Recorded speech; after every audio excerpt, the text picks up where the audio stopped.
My work is interdisciplinary. I just have always wanted to kind of do everything. I use existing materials and existing genres to crawl inside a subject or a set of references or a set of options and pick it apart, kind of twist it, poison it, curdle it into being able to say something that has not yet been said. I think maybe the primary thing I want in my work, and I think my work does, is friction. It's about finding ways to talk about these kind of complicated and sometimes half-formed, unformed thoughts and feelings when you don't have a full palette with which to do it. You pull a bit from a Victorian novel, or you pull a bit from a Greek myth, or you pull a bit from a filmmaker from the 60s, and you kind of mold them all together until you have this kind of very fractious, complicated thing which starts to say something that doesn't have its own language.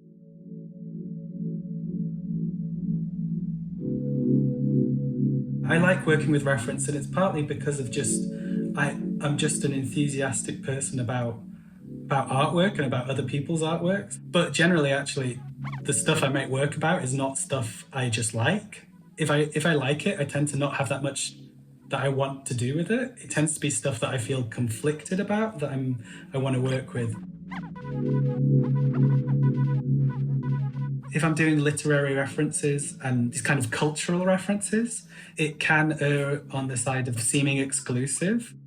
There's a kind of intellectual threshold or something going on, which is not my experience.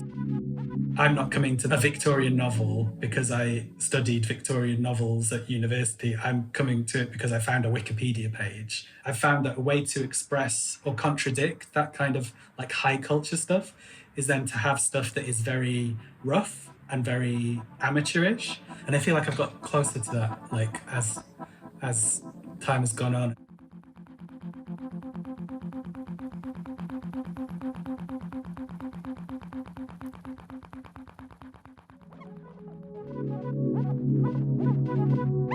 I am trans, I'm queer. So a lot of work has been around histories of queerness and histories of transness, partly because that's the histories I feel entitled to work with.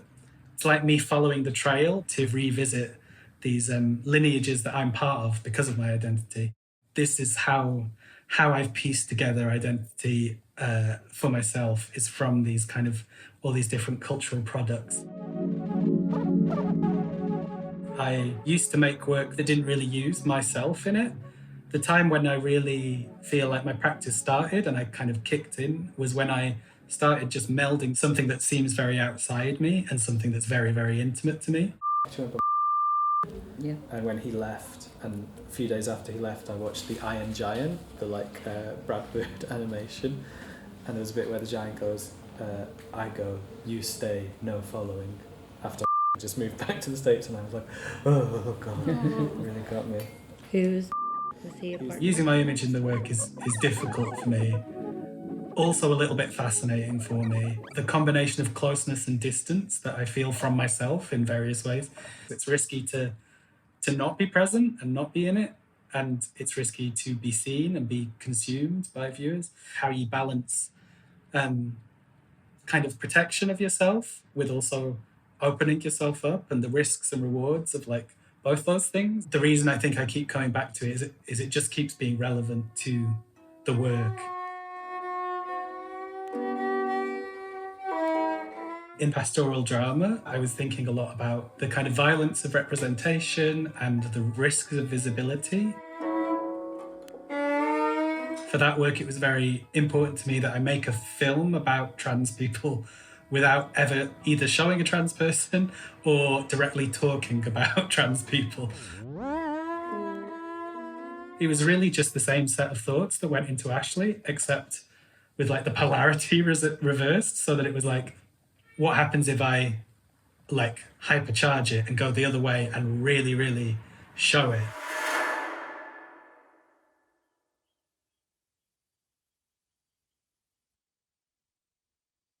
Something had happened.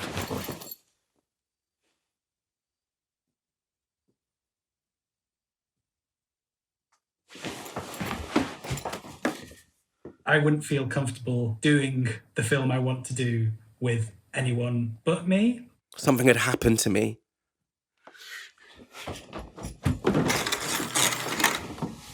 When I am working in a particular medium, I like to be specific to it. I really like the specificity of saying, okay, this film's a documentary, this film's an animation, this film's an adaptation, this film's like a horror film. So then the ways in which it is weird and the ways that it maybe is kind of artistic or experimental are all contained within the kind of the conceit that it's a horror film. It's another way of using that friction to like have a practice that isn't consistent and a practice that is kind of wide-ranging. As much as in an exhibition, I like things to rub up against each other and sit awkwardly.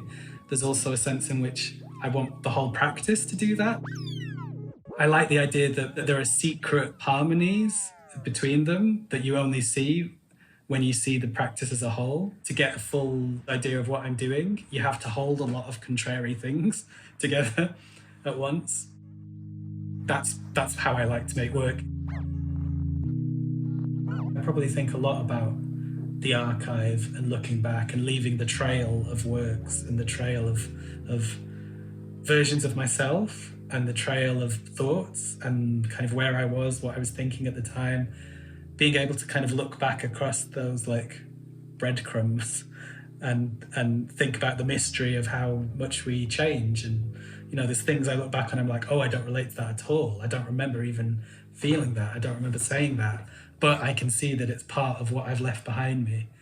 It's really interesting that I can look back on old works and look at them and be like, oh, I was talking about my transness, but I wasn't able or ready, or I didn't feel entitled in some ways to say it directly. So I found ways to say it at an angle and to kind of infer it and say it, but maybe I'm joking. Say it, but maybe it's ironic. Say it, but maybe it's a quote.